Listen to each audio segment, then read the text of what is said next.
I'm constantly looking over my shoulder in case some tow rag is cycling on the pavement trying to nick my phone. So it's got that bad. I'm hearing people leaving the country just purely on the basis of safety and crime alone. Richard, how would you change? Because obviously, as well as wealth building, is safety. Now, at the moment, I don't think people feel safe. I mean, with my children, I'm always watching them. Compared to Dubai, although Dubai is like a different type of country to us, we feel safer there because they've got a law and order. Now, at the moment, every day on the news, and obviously I mentioned when we spoke last time, a friend of ours passed away in Derby in a bank on Lloyd's TSB in daytime. And if people are scared to go out, no matter what we do with the economy, safety must come first because you want that safety. That's what builds communities, isn't it? What could reform do? What could reform do? I'm hearing people leaving the country just purely on the basis of safety and crime alone. And when I walk the streets of London, I walk as far away from the edge of the pavement, as close to the building as possible. I'm constantly looking over my shoulder in case some tow rag is cycling on the pavement trying to nick my phone. So it's got that bad. What you've got to do is create a proper deterrent. And this is, in a sense, because of the state of things, we need a police force that's led by real leaders, preferably veterans, who understand about discipline, logistics, and getting things properly organised. The frontline police officers, they've got a difficult job. Men and women, they need supporting with good technology and the knowledge that if they actually, if they catch a criminal, then it's going to be easy to process them. That criminal is going to be charged and going to be processed in rapid order. I mean, you've got some people being given a criminal case date 2 years down the track. So we've got to invest in our criminal justice system. We've got to relook at it. I've got people working on some things at the moment. You've got to build a sort of parallel track so that you know that, and every single crime has got to be investigated.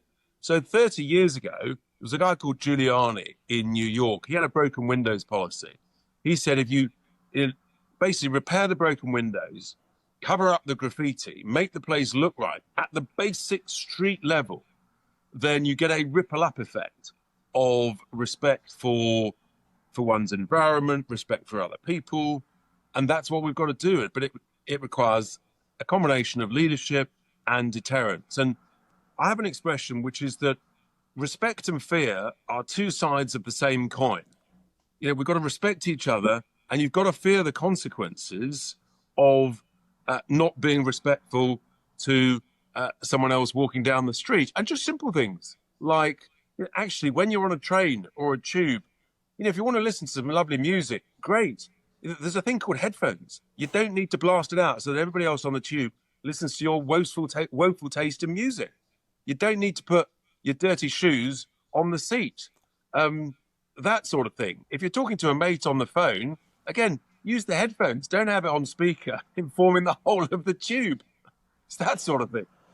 Good old British values. And obviously, when we grew up, we were taught them, to respect thy neighbour. The basic things that we've just lost because of, I believe, wokeness, of trying to not offend someone, but you're offending them by doing what you're doing.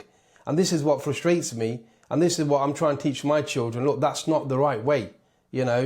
Be courteous, think about one another. But we've lost that way. I don't know what it is, but I just feel, from when I was growing up, things have changed so rapidly that we just don't care for one another. And I think we can get it back. I think it requires, and sometimes things have to go sort of so far beyond the realms of acceptability. I think what happened is, in the 80s and 90s, things were going well. We were being very successful. People were more prosperous. And so we became a bit complacent. And with complacency comes decadence. And you go over the crest of the hill and you suddenly start to become just a little bit more decadent, maybe a bit more idle, maybe put on a few pounds here and there. And then it's a very slippery slope downwards. And I think at the same time, we're sort of saying, live and let live. If someone wants to wear something daft or behave in a weird way, well, it's a free country, so what? No, actually, standards of respect and decency and work is, and you set that clear sort of boundary line as to what's acceptable and what's not. And I think that's what we've lost through failed leadership. And it just goes to show how quickly things can deteriorate without strong leadership. And it's at every level. You get peace through strength. The best way to guarantee peace is prepare for war. I know it's a tough thing. It sounds horrible, but that is the harsh reality. It's back to that deterrent factor.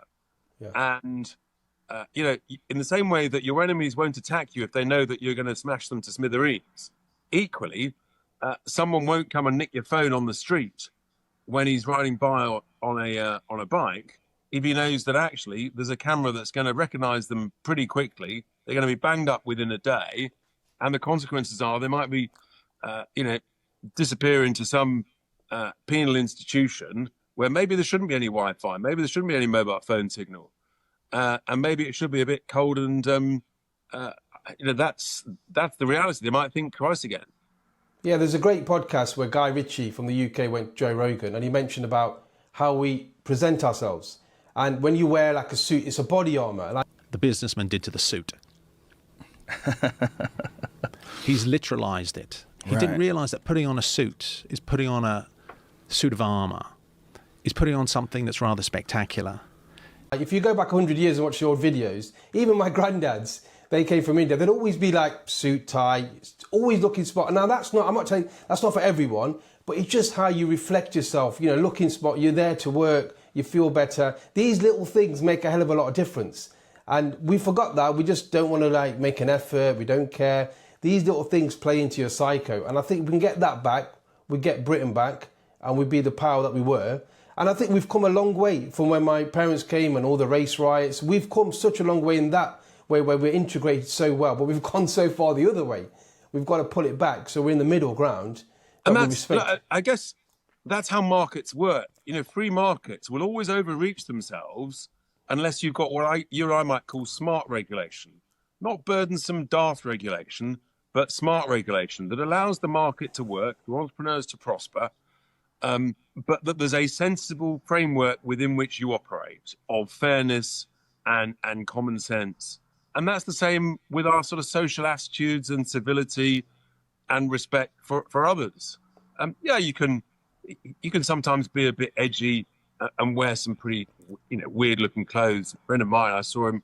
He had a very, very flowery shirt yesterday. I thought it looked as though someone had puked on him. But anyway, that was my. But that's a bit of a laugh. But there's a boundary within which we should all operate of civility and respect. And if we lose that, and I think we have lost that at the moment, then we're in serious trouble. But I think we can get it back. Yeah.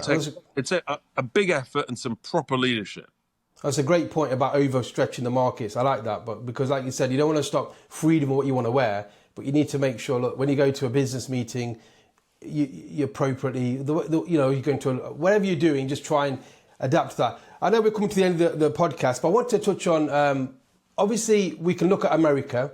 They're always a couple of years or even 3 or 4 years ahead of us. Now we've seen Trump come into power and how he's changing things. What are your thoughts on Trump? Because a lot of people in the UK will think, okay, well, that's what we're looking to bring to the UK. And people are quite happy with Trump going in power.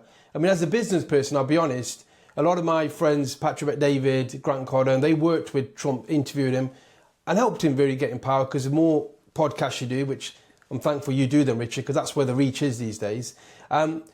Do you think we will be a bit like America, the way Trump's come in and changed things? Is that what you're looking for change? Look, at the end of the day, Trump's job as president is to negotiate for America. And people may find him a bit brash. They might find him a bit unpredictable.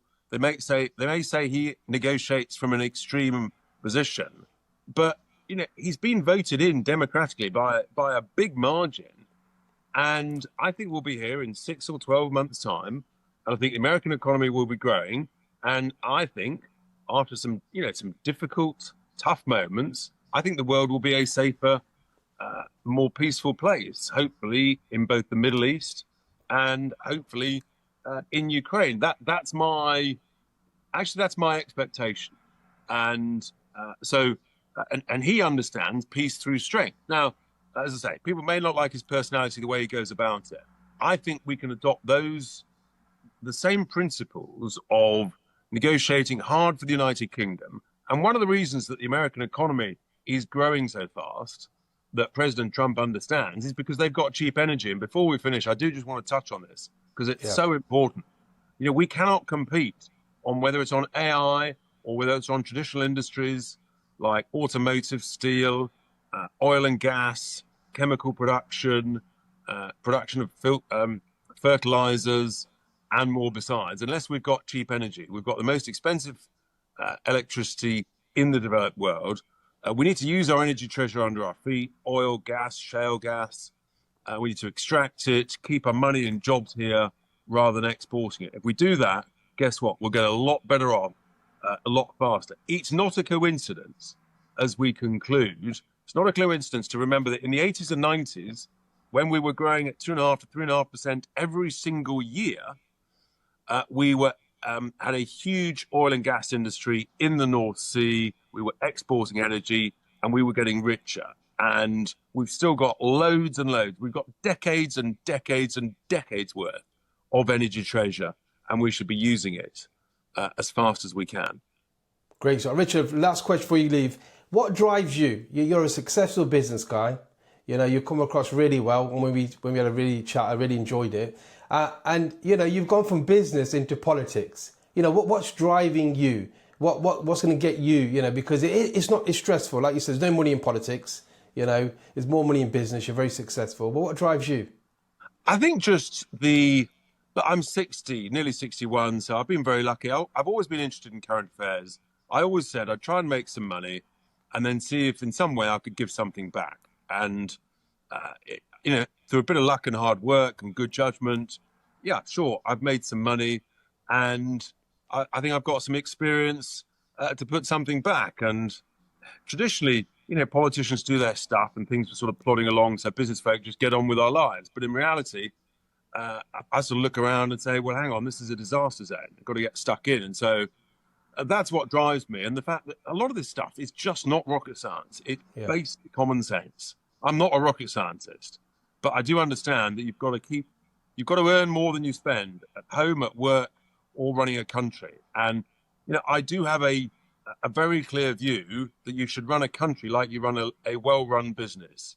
Lean, mean, productive machine. So thank you for watching that video. If you want to see other videos and great guests, make sure you subscribe and like the video. So you can now head over to my website where you can see a bit of my story of building and scaling my businesses, and also all the free resources and tools which you can help you on your journey in your brand and your business.